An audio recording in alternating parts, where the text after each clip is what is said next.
ರಾಘವೇಂದ್ರ ಸ್ವಾಮಿಗಳಿಗೆ ಎಷ್ಟು ಬಾರಿ ಪ್ರದಕ್ಷಿಣೆಯನ್ನ ಹಾಕಬೇಕು, ಪ್ರಯೋಜನ ಏನು ಅನ್ನೋದ್ರ ಬಗ್ಗೆ ವಿಡಿಯೋ ಮುಖಾಂತರ ತಿಳಿತಾ ಹೋಗೋಣ.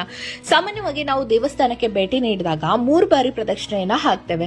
ನಾವು 3 ಬಾರಿ ಹಾಕುವ ಪ್ರದಕ್ಷಿಣೆಗೂ ಅದರದ್ದೇ ಆದಂತ ಅರ್ಥ ಇರುತ್ತೆ. 3 ಸುತ್ತುಗಳಲ್ಲಿ ಮೊದಲನೇದಾಗಿ ದೇವರಿಗೆ, ಇದರಿಂದ ಬ್ರಹ್ಮ ಹತ್ಯೆ ದೋಷ ಪರಿಹಾರ ಆಗುತ್ತೆ. 2ನೇ ಸುತ್ತು ನಮ್ಮ ಅಹಂಕಾರ ಮತ್ತೆ ನಾವು ತಿಳಿದೇನೋ ಮಾಡಿದಂತ ತಪ್ಪುಗಳಿಗೆ ಪರಿಹಾರ ಮಾಡ್ಕೊಳ್ಳಿಕ್ಕೆ. ಇನ್ನ 3ನೇ ಸುತ್ತು ನಮ್ಮ ಜೀವನದಲ್ಲಿ ನಮಗಾಗಿ ಏನನ್ನಾದ್ರೂ ಕೇಳ್ಕೊಳ್ಳೋಕೋಸ್ಕರ. ಇನ್ನ ಪ್ರದಕ್ಷಿಣೆ ವಿಚಾರಕ್ಕೆ ಬಂದಾಗ ಮೊದಲು ರಾಯರ ಗರ್ಭಗುಡಿ ಅಂದ್ರೆ ಬೃಂದಾವನಕ್ಕೆ 1 ಬಾರಿ ಪ್ರದಕ್ಷಿಣೆಯನ್ನ ಹಾಕ್ಲೇಬೇಕು. ಇದರರ್ಥ ನನ್ನೆಲ್ಲಾ ಸಮಸ್ಯೆಗಳನ್ನ ನೀನೇ ಪರಿಹಾರ ಮಾಡಬೇಕು ಅನ್ನೋದಾಗಿರುತ್ತೆ.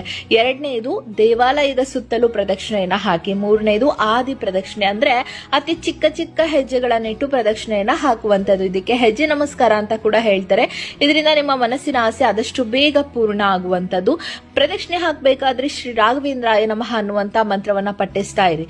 ಸೊ ಎಷ್ಟು ಪ್ರದಕ್ಷಿಣೆ ಹಾಕಬೇಕು ನಿಮ್ಮ ಕೋರಿಕೆಯ ಅನುಸಾರ ಅಂತಂದ್ರೆ, ನೀವೇನಾದ್ರೂ ಒಂದು ಮನಸ್ಸಿನಲ್ಲಿ ಆಸೆ ಇಟ್ಕೊಂಡಿದ್ರೆ ಅದು ಈಡೇರ್ಬೇಕು ಅಂದ್ರೆ 5 ಬಾರಿ ಪ್ರದಕ್ಷಿಣೆಯನ್ನ ಹಾಕೊಳ್ಳಿ.